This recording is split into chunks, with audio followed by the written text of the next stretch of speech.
So I've been using the PlayStation Portal for about 2 months now, and I've developed lots of thoughts and opinions on this thing. And so I thought, what better place to share it than the internet? So let's dive into it. All right, so get this.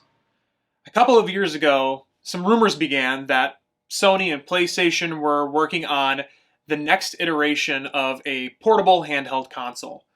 So people thinking of like the next iteration of the PSP or the next iteration of the PS Vita, but with modern day specs and technology. Of course, this got a lot of people excited, but then Sony decided to throw us a curveball, and that is the curveball of the PlayStation Portal. So if you look at this thing, it's an 8-inch screen, LCD, smacked in between a PlayStation 5 DualSense controller that was essentially like sliced in half. And it's a fairly thin design, it's not very bulky, there's a pretty decent sized battery in it, but when you look around it, there's only a USB-C port for charging and a headphone jack.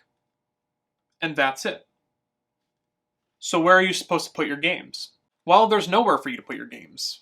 Because Sony actually opted to make a device that was solely based on PlayStation Remote Play.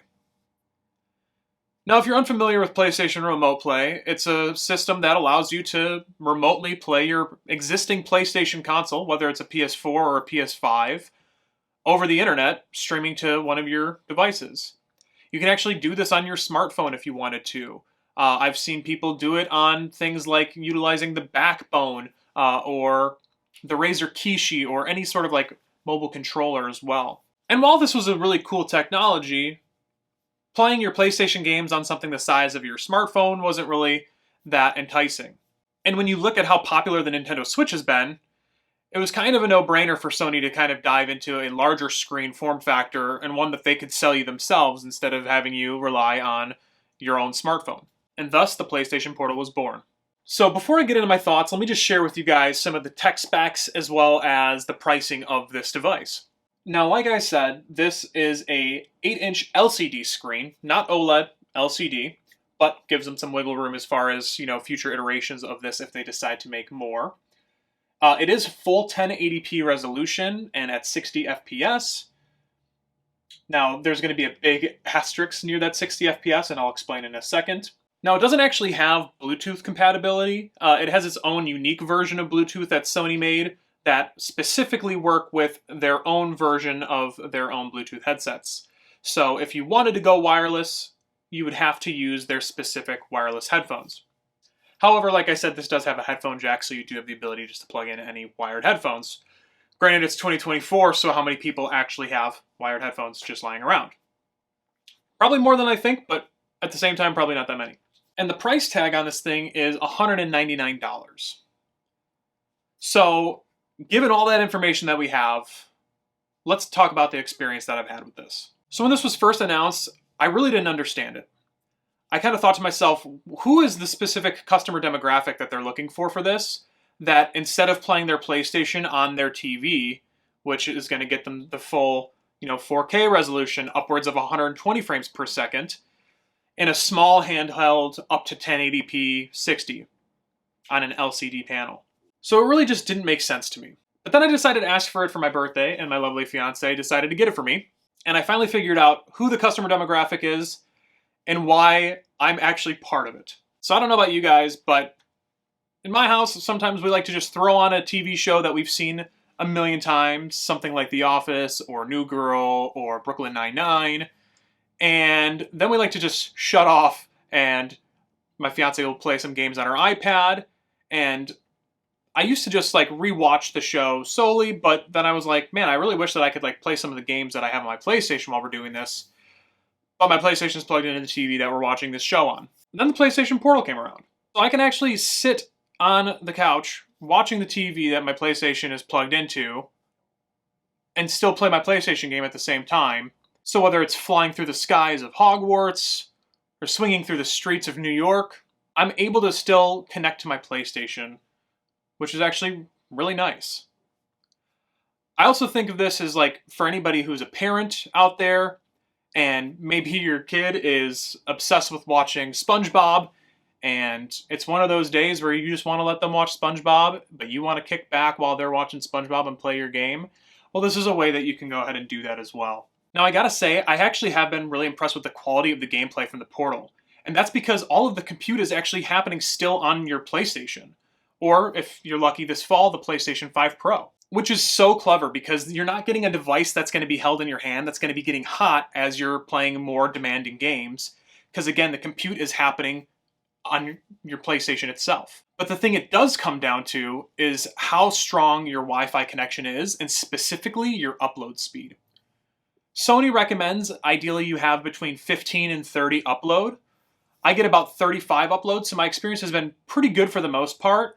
Now, occasionally I'll see just like the quality start to kind of, bugger off. I've seen it dip to like 720p and even sometimes in rare occasions 480p.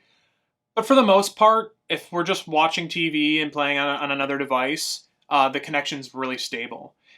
And side note, my PlayStation actually isn't hardwired to the internet. My PlayStation solely on Wi-Fi, so that's me using my PlayStation and this Portal on Wi-Fi. Now, when it comes to the quality of the display, it's actually been really solid for an LCD panel that has no HDR when I'm playing games that normally expect HDR content. With that being said, when playing a game that has HDR content like Ghost of Tsushima or the new Spider-Man 2 video game, you'll notice some things, especially like really big white flares when going into, looking into the sunlight in the game. It really just kind of blows out the sky, kind of like the old days before HDR. And so that's something that I think that Sony can really, work on for the next iteration of the PlayStation Portal is making, even if they stick with LCD, making it HDR compatible so that you can just still get really dynamic range when it comes to colors and levels of brightness. Now, when it comes to the speakers are actually pretty solid on this device. However, they are upward firing. They're not front-facing, so you don't get the sound right into your face like you would normally get like playing a game on your TV, for example, or with some sort of sound system. However, it's still really good, and it's all for the sake of getting this like beautifully even bezel around the screen and not having any, cutouts in the screen there. And honestly, they get really loud too, and to the point where I normally am only using them at like between 30 and 50% of the loudness, and they're still really loud. And then of course, when it comes to the controller, it's still a DualSense controller. So you get all of the haptics that you get with the regular PlayStation 5 DualSense, and it's got the same clickiness and everything like that. So it's a really solid controller. Now, Sony actually says that you can get between 6 and 9 hours of battery life on the PlayStation Portal. I don't know if it's just because of the games that I'm playing, like Ghost of Tsushima and Hogwarts Legacy, but most times I'm getting between like 3 and 4 hours of solid gameplay before I start getting the low battery signal. Now, I don't charge this after every single use though, so I guess if I really added it up, it probably would equate closer to the 6-hour timeline.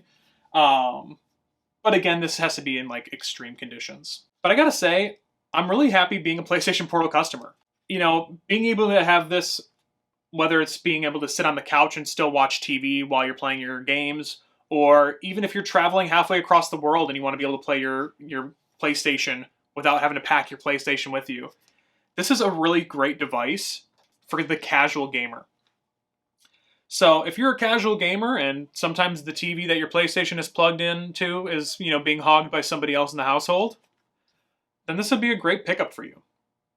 And if you're more of a competitive gamer, then leave this in the dust. But that's all I got for you guys today. If you enjoyed this video, please leave a like. Subscribe if you haven't already. It's completely free, and it really helps me to know that you guys enjoy all this. And I'll catch you guys in the next video of whatever the heck I decide to make. See you later.